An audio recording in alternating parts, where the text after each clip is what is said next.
جانا جگ راج کو تاج تورے سر سو ہے تجھ کو شہے دوسرا جانا.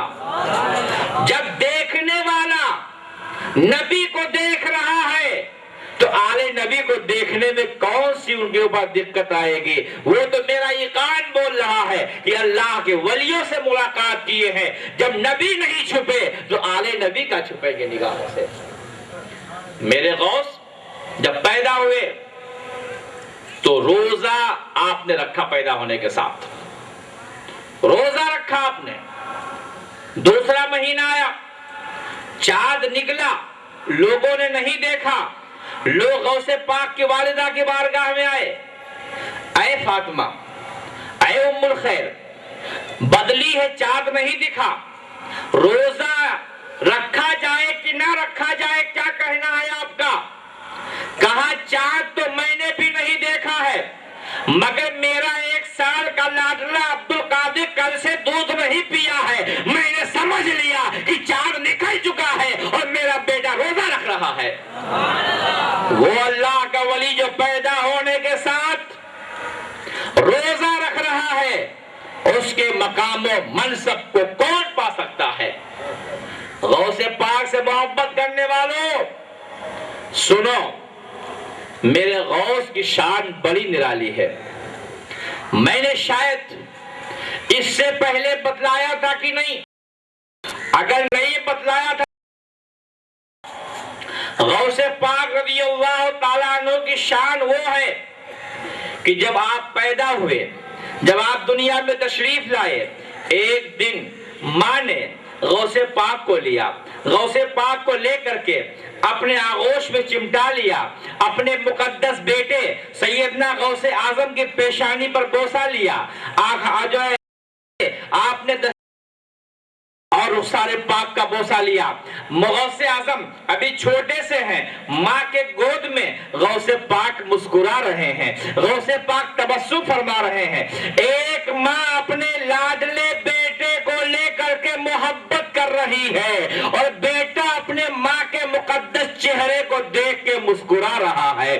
مسکراتے ہوئے غوث پاک نے عرض کیا, اے امی جان, میرا آپ پہ ایک بہت بڑا احسان ہے. نبی سے قاعدہ ملانے والوں کو بتاؤ کہ پہلے غوث اعظم کے قدموں تک پہنچ کے بتا دو, اس کے بعد نبی سے برابری کا دعویٰ کرنا. غوث پاک رضی اللہ تعالیٰ عنہ ہے, ماں سے کہتے ہیں, اے امی جان, میرا آپ کے اوپر ایک بہت بڑا احسان ہے.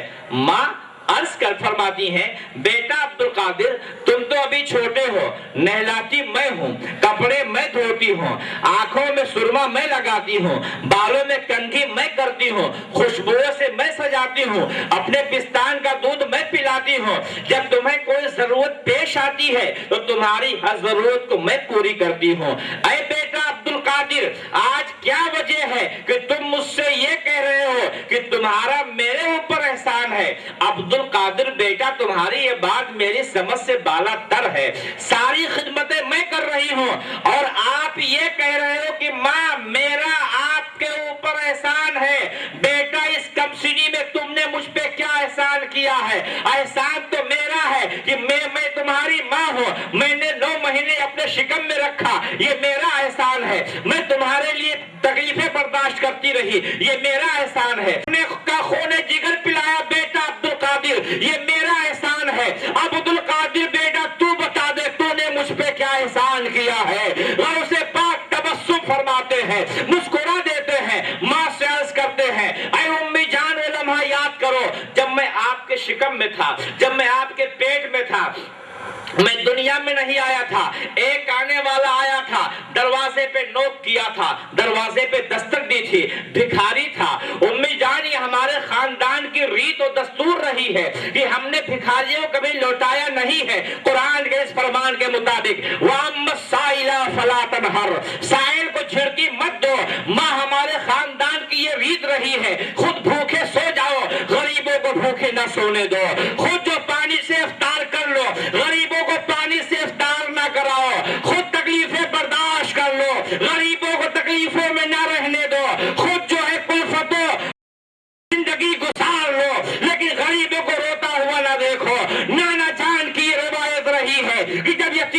نانا نے دیکھا ہے تو دست شفقت پھیرا ہے کہ نہلایا کا بھائی بنا کر کے تمام بھائیوں میں عظیم منصب عطا فرما دیا ہے. امی جان میرے جو ہے جد کریم کی شان رہی ہے کہ کئی دن بھوکے رہے ہیں مگر اپنے گھر سے سائل کو نہیں لوٹایا ہے. اے امی جان سنو, آپ بھی اسی مقدس خاندان کی مقدس شہزادی ہیں. جب دروازے پہ ایک بھکاری نے ایک مگتے میں آ کے نوک کیا تھا, دروازے پہ آ کے دستک دی تھی اور کہا تھا اللہ کے نام پہ کچھ عطا کر دو, ہم بھکاری ہیں, ہم سائل ہیں, ہم مگتے ہیں, افلاس کی زندگی گزار رہے ہیں. اے امی جان, آپ کے ساداتی جو ہے تیور نے جو ہے کروٹ لیا تھا اور آپ نے بھیک دینے کے لیے آپ جو ہے اپنے دستے کرم میں کپڑا لپیٹا تھا, بھیک دینے کے لیے آگے بڑھی تھی. آپ کے مقدس گلے میں ایک ہار تھا, اس مگتے نے دیکھ لیا تھا. امی جان آپ جانتی ہیں وہ مگتا نہیں تھا, بشکل مگتا وہ ڈاکو تھا, وہ چور تھا. جب آپ کے ہار پہ نگاہ پڑی ہے اس کی نیت بدل گئی ہے اور اس نے غلط ارادے سے جب آپ اندر آ رہی تھی تو اس نے غلط ارادے سے آپ کے پیچھے آنا شروع کر دیا تھا. غوث پاک کی والدہ محو حیرت ہے, بیٹا عبدالقادر یہ تو کیا بیان کر رہا ہے, یہ تو اس زمانے کا معاملہ ہے جب تو میرے شکم میں تھا, میرے پیٹ میں تھا, میری خوراک تیری خوراک بن رہی تھی. عبدالقادر تمہیں یہ کیسے معلوم ہوا؟ بیٹے نے کہا ماں اسی پہ بس نہیں ہے بلکہ آگے سنو. جب وہ جو ہے بھکاری آپ کے پیچھے آنا شروع کیا تھا اور قریب تھا کہ آپ کے گلے میں پڑے ہوئے ہار کو وہ نکال لے اور نکال کر کے وہ بھاگ جاوے, تو ماں جانتی ہے اس موقع پہ کیا ہوا تھا, اس موقع پہ کس نے آپ کو بچایا تھا, اس موقع پہ کس نے آپ کی مدد کی تھی, اس موقع پہ آپ کے سامنے کون آ گیا تھا؟ تو ماں فرماتی ہے بیٹا اس موقع پہ تو ایک شیر آیا تھا, اس شیر نے اس ڈاکو کو چیر پھاڑ کر کے کئی ٹکڑوں میں کر دیا تھا اور اللہ نے مجھے بچا لیا تھا, نانا نے تمہارے مجھے بچا لیا تھا. عرض کرتے امی جان آپ جانتی ہیں شیر کہاں سے آیا تھا, وہ شیر کون سا شیر تھا, وہ شیر کس کے بھیجنے پہ آیا تھا؟ ماں نے کہا بیٹا مجھے نہیں معلوم ہے, مجھے اتنا معلوم ہے کہ ایک شیر آیا تھا اور شیر نے اس جو ہے سائل نما ڈاکو کو چیر پھاڑ دیا تھا. غوث ہیں اسماعیل فرماتے ہیں مسکراتے ہیں اور مسکرا کے کہتے ہیں اے امی جان سن لیجئے وہ شیر کوئی اور نہیں تھا, آپ کے شکم ناز میں پرورش پانے والا عبدالقادر تھا جو دیکھ رہا تھا کہ میری ماں کے حال کو چھیننے کے لیے ڈاکو آگے آ رہا ہے. اے امی میں شیر کی شکل میں آ کر کے آپ کو بچا رہا تھا اور میں نے آپ کو بچا کے بتا دیا ماں کے شکم میں ہو تب بھی ماں کو بچاؤں گا, شکم کے باہر آؤں گا تب بھی ماں کو بچاؤں گا اور قیامت تک پیدا ہونے والے نانا کے امتیوں کو بچاؤں گا. یہ اعلان کر دوں گا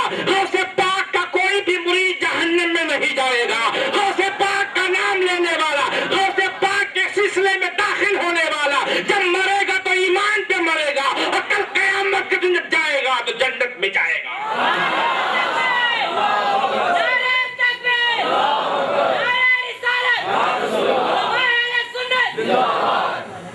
وہ شاید خسارے کا سودا کر رہے ہیں جو اپنے دلوں سے غوث پاک کی محبت نکال دیے, ان کا سودا خسارے کا سودا ہے, اور جو محبت کر رہے ہیں بلا شبہ ان کا سودا بہت ہی نفع کا سودا ہے. میرے غوث پاک فرماتے ہیں کہ میرا کوئی بھی مرید حالت کفر پہ نہیں مرے گا, ایمان پہ مرے گا, اور جب تک میں اپنے ایک ایک مرید کو نہ بخشوا لوں, ساتھ نہ لے لوں, میں جنت میں نہیں جاؤں گا. یہ کون کہہ رہا ہے, کون سی طاقت بول رہی ہے, کون سی قوت بول رہی ہے, کون سا اختیار بول رہا ہے؟ نبی کے اختیار پہ انگلی رکھنے والوں سے پوچھ لو کہ جب غوث پاک کی یہ طاقت ہے کہ اپنے ہر مرید کو لے کر کے جنت میں چلے جائیں گے تو میرے مصطفیٰ کی طاقت کا عالم کیا ہوگا, جن کی شان دکھلانے کے لیے اللہ قیامت قائم فرمائے گا اور بتا دے گا اے میرے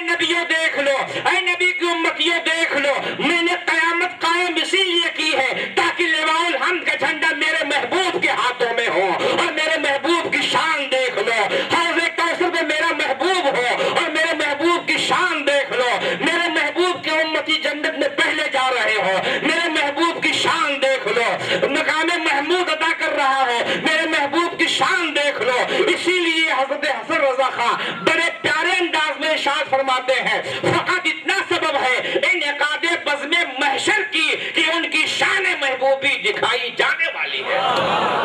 جیسے ہاتھ کی ہتھیلی پر رائی کے دانے کو دیکھا جاتا ہے، اور وہی غوث پاک ارشاد فرماتے ہیں اگر میرا کوئی مرید مشرق کے اس کونے پہ ہوں، میں مغرب کے آخری کونے پہ ہوں، اور اس کا صدر کھل جائے تو میں اس کے صدر پوشی کر دیا کرتا ہوں، میں اس کے صدر کو چھپا دیا کرتا ہوں۔ آج ہمارے اور آپ پہ بے پناہ مصیبتوں کی بارش ہے، بے پناہ آلام کی بارش ہے، بہت ساری پریشانیاں آتی رہتی ہیں۔ پھر آپ کہیں گے حضرت کیا وجہ ہے ہماری پریشانی دور نہیں ہو رہی ہے، کیا وجہ ہے ہم مشکلوں میں گھرے جا رہے ہیں؟ ایک نسخہ دے کے جاتا ہوں مسلمانوں، اگر آپ نے اس پہ عمل کرنا شروع کر دیا تو یہ ہے نثار بھائی اور سعید بھائی کے پاس میرا نمبر ہے، آپ اسے لے کے مجھ سے کہہ دینا ہر 11ویں تاریخ کو غوث پاک کے نام پہ نیاز کرتے رہو اور غوث پاک کو یاد کرتے رہو۔ جب کوئی مشکل گھڑی آئے مسلح کو بچھا دو اور غوث پاک کے بارگاہ کرم میں آپ یہ ہاتھ اٹھا کے عرض کرو اے بغداد کے سمراٹ ہماری لاج رکھ لو، اے بغداد ہماری لاج رکھ لو، مشکلوں میں پھنسے ہوئے ہیں ہماری مشکلوں کو آسان کر دو۔ واللہ عظیم میں کہتا ہوں غوث اعظم اپنے ماننے والوں کو رسوا نہیں کریں گے۔ مشکلیں آپ کے ہاتھ کو جب نیچے آنے سے پہلے مشکلیں بھاگتی نظر آئیں گی، آپ کے ہاتھ کو چہرے پہ مرنے سے پہلے مشکلیں دور ہوتی نظر آئیں گی۔ اس لیے غوث پاک کسی اور کا نام نہیں ہے، رسول پاک کی اولاد کا نام ہے، جمر فاطمی کا پھول کا نام ہے، اولاد علی کا نام ہے۔ اب فیض کیوں نہیں ملتا؟ کیا وجہ ہے؟ کہتے بھائی فیض نہیں ملتا کیا کریں؟ ملتا ہی۔ اگر آپ ایک کشکول لو، کشکول الٹا کر دو، اتنی بارش ہو جائے کہ پورا چنئی لبالب بھر جائے، تو الٹے کشکول میں پانی رکے گا؟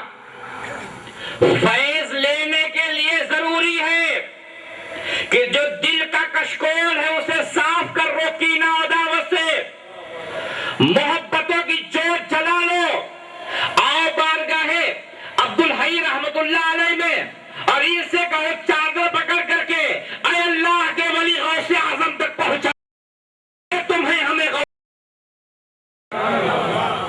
پہلے دل کو صاف کرو۔ اللہ کا ولی اللہ کا دوست ہوتا ہے، خود حدیث پاک میں آیا ہے، حدیث قدسی ہے، اللہ نے فرمایا میرا بندہ عبادتوں کے ذریعے سے مجھ سے اتنا قریب ہوتا ہے، ہاتھ بنتا ہوں جس سے پکڑتا ہے، زبان بنتا ہوں جس سے بولتا ہے، پیر بنتا ہوں جس سے چلتا ہے، آنکھ بنتا ہوں جس سے دیکھتا ہے۔ اللہ ہاتھ سے پاک ہے، ہاتھ کیسے بنا؟ اللہ آنکھوں سے پاک ہے، آنکھ کیسے بنا؟ اللہ زبان سے پاک ہے، اللہ زبان کیسے بنا؟ اللہ پیر سے پاک ہے، جو اللہ کے لیے ہاتھ کان زبان مانے وہ کافر مشرک۔ پھر اللہ کی یہ فرماتا ہے تو گویا اللہ پاک ہے، مطلب یہ ہے ہاتھ میرے بندے کا ہوگا طاقت میری ہوگی، ہاتھ میرے آنکھ میرے بندے کی ہوگی طاقت میری ہوگی، پیر میرے بندے کا ہوگا طاقت میری ہوگی۔ یہی وجہ ہے کہ اللہ کے ولیوں کی بارگاہ کرم میں جب جاؤ تو زبان کو نہیں دل کو سنبھال کے جاؤ۔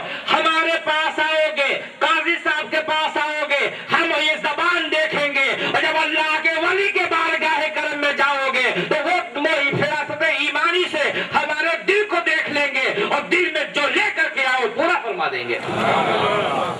یہی وجہ ہے ایک عورت گئی تھی اللہ کے ولی کے یہاں، کہا تھا اے اللہ کے ولی بچے نہیں ہیں، بچے چاہیے۔ آج کا اگر کوئی اکڑو کھا ہوتا، مسلمانوں کا ٹھیکیدار کہلانے والا ہوتا، کہتا کیا شرک کر رہی ہو، کیوں مانگتی ہو ان سے، اللہ سے ڈائریکٹ مانگو۔ اور وہ بھی کہتے تھے کاہے کے لیے شرک کرنے چلی آئی ہو؟ آنکھ بند کی اور دیکھا لوح محفوظ پہ، کہا تیرے حصے میں کوئی اولاد نہیں، واپس چلی جا۔ یہ نہیں کہا شرک ہے، یہ کہا کوئی اولاد نہیں، واپس چلی جا۔ بیچاری کیا کرتی، واپس آ رہی تھی۔ ولی کا بیٹا بھی ولی ہوتا ہے، اس لیے کہ جو پرورش جیسی بچوں کی ہوگی بچے ویسے ہی ہوں گے۔ اب جب ملے اللہ کے ولی کے خاندان کے ایک عظیم سپوت سے، کہا کہاں آئی تھی؟ کہا اولاد کے لیے آئی تھی۔ کہا کیا کہا گیا؟ کہا یہی جواب ملا کہ کوئی اولاد نہیں۔ کہا چلی جا، تجھے مانگنے کا طریقہ نہیں ہے، جا کے کہہ دے کہ اگر میرے قسمت میں اولاد ہوتی تو آپ کے بارگاہ میں کیوں آتی؟ اولاد نہیں ہے تبھی تو آئی ہو۔ آپ اللہ کے دوست ہیں، اور ایک دوست اپنے دوست کی باتوں کو ٹالا نہیں کرتا ہے۔ آپ کہہ دیں گے تو اللہ پورا فرما دے گا۔ مانگنے کا ڈھنگ ایک بچہ عطا فرما رہا ہے، مانگنے کا طریقہ ایک بچہ دے رہا ہے کہ اللہ کے ولیوں کے بارگاہ میں جاؤ تو ایسے مانگو، وہ خالی نہیں بھیجیں گے، دامن مراد بھر کے بھیجیں گے۔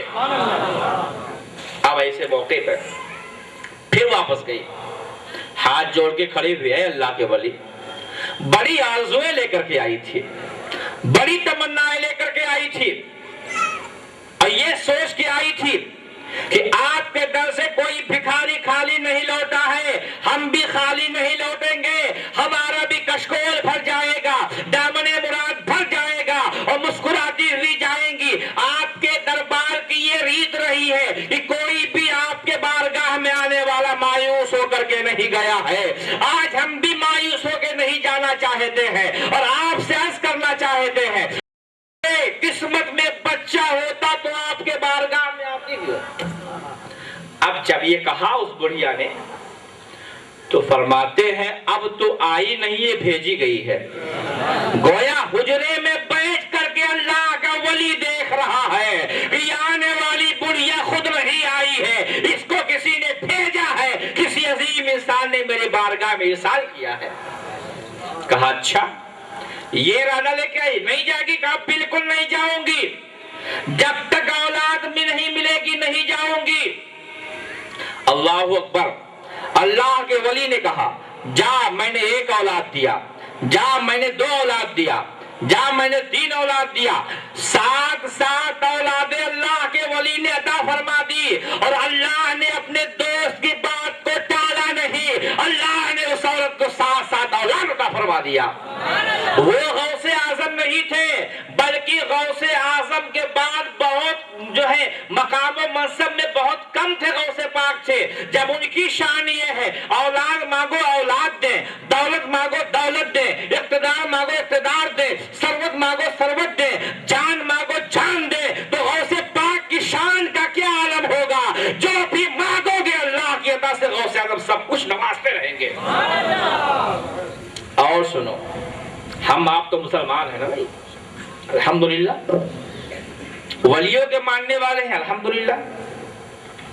بغداد کے سمراٹ کو ہر مشکل گھڑی میں پکارنے والے ہیں۔ ان کی شان تو یہ ہے اگر کوئی غیر مسلم بھی ان کے بارگاہ کرم میں محبتوں کے پھول پیش کرتا ہے، اس یقین کے ساتھ میں کہ غوث پاک ہمیں رسوا نہیں فرمائیں گے، تو غوث پاک اس کی بھی فریاد رسی فرماتے ہیں۔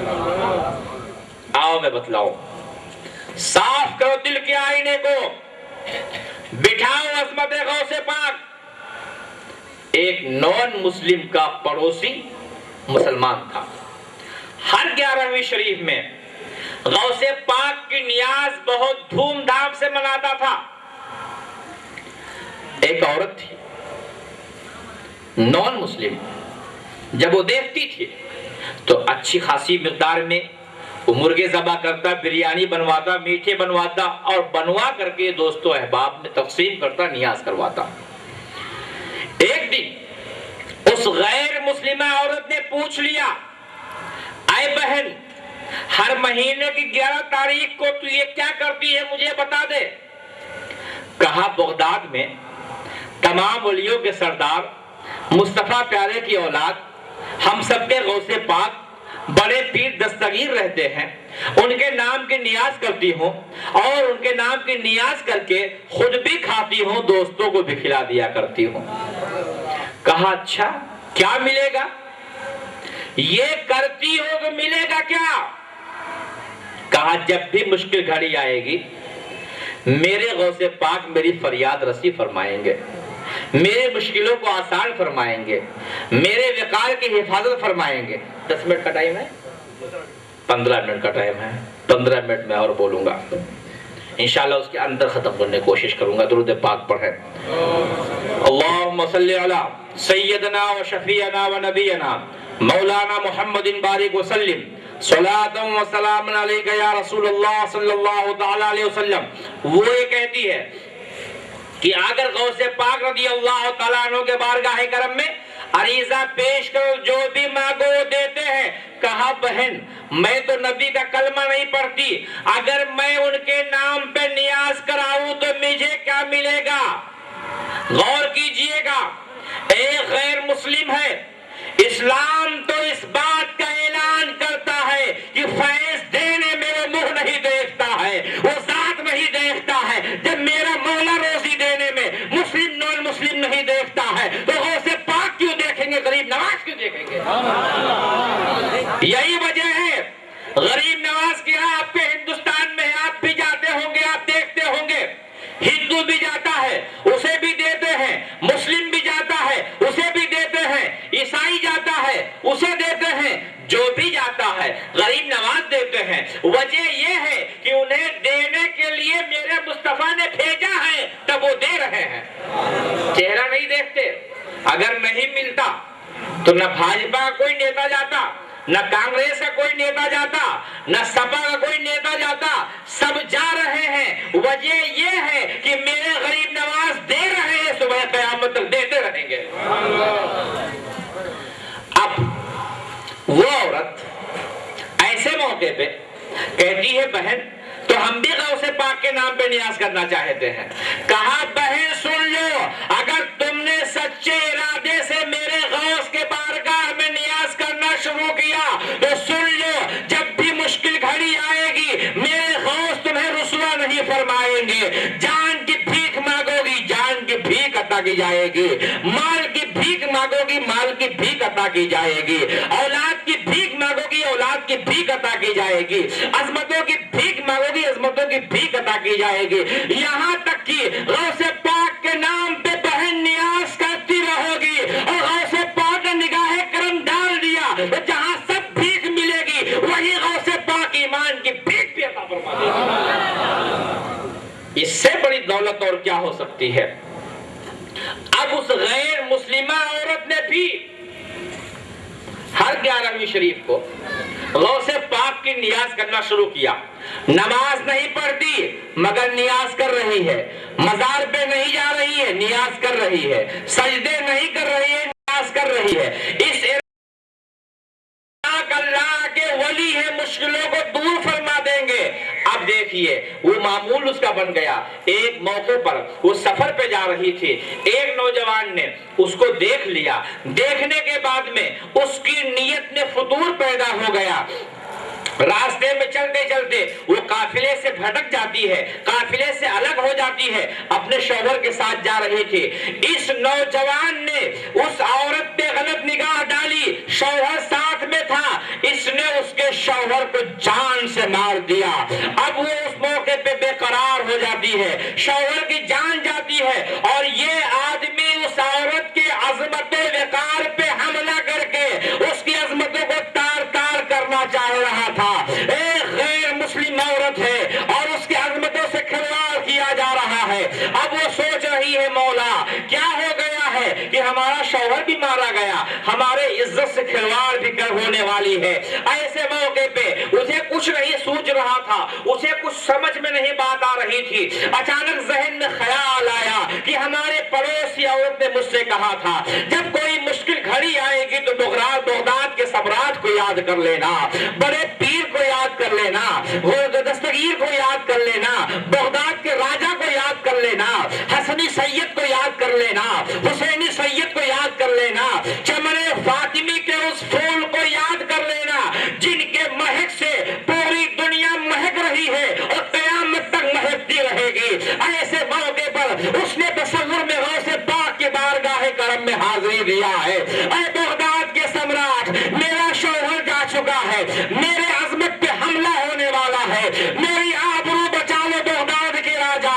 تصور میں غوث پاک کو پکارا ہے، جیسے ہی پکارا ہے وہ اس کی عزت پہ حملہ کرنے والا تھا، غوث پاک تشریف لے آتے ہیں اور اس ظالم کو وہیں پہ غوث پاک ختم فرما دیتے ہیں۔ اب وہیں پہ دامن پکڑ کے ہاتھ جوڑ کے عرض کرتی ہے، اے بغداد کے سمراٹ، آپ نے میرے شوہر جو ہے میری لاج بچائی ہے، اب میرے شوہر کا انتقال ہو گیا ہے، میں اپنے شوہر کی زندگی کی بھیک بھی چاہتی ہوں، میری عزت کی بھیک ملی ہے، اے بغداد کے راجا اب میں اپنے شوہر کے جان کی بھیک مانگ رہی ہوں، اے بغداد کے سمراٹ آپ مجھے رسوا نہیں فرمانا، میں نے آپ کے بارے میں بہت سنا ہے، آپ دیالو ہے، آپ سخی ہے، آپ سخی ابن سخی ہے، اللہ نے طاقت دی ہے، آج میں آپ کے سامنے ہاتھ جوڑ کے عرض کرتی ہوں، اے بغداد کے راجا ہمارے شوہر کو زندہ کر دو تاکہ ہمارے ارمانوں کے پھول جو ہے جو مرجھا گئے ہیں وہ کھلتے ہوئے نظر آئے،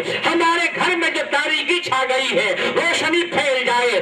ایک غیر مسلمہ عورت غوث پاک کے بارگاہ میں فریاد کر رہی ہے ہاتھ جوڑ کر کے، غوث پاک ہے اپنے دستے کرم کو اس کے شوہر کے جسم پہ پھیر دیتے ہیں، جس کی گردن اس کے تن سے جدا ہو چکی ہے، شوہر اس کے کھڑا ہو جاتا ہے، اور جب دونوں کھڑے ہوتے ہیں بیوی بھی کھڑی دیکھ رہی ہے، اس کی عزت بچی ہے اور شوہر بھی مرنے کے بعد زندہ ہو رہا ہے، دونوں نے کہا تاخیر کرنے کا موقع نہیں ہے، اے بغداد کے راجا اپنے ہاتھ کو بڑھا دو اور ہم کلمہ پڑھ کے اسلام لانا چاہتے ہیں اور دنیا کو بتلانا چاہتے ہیں کہ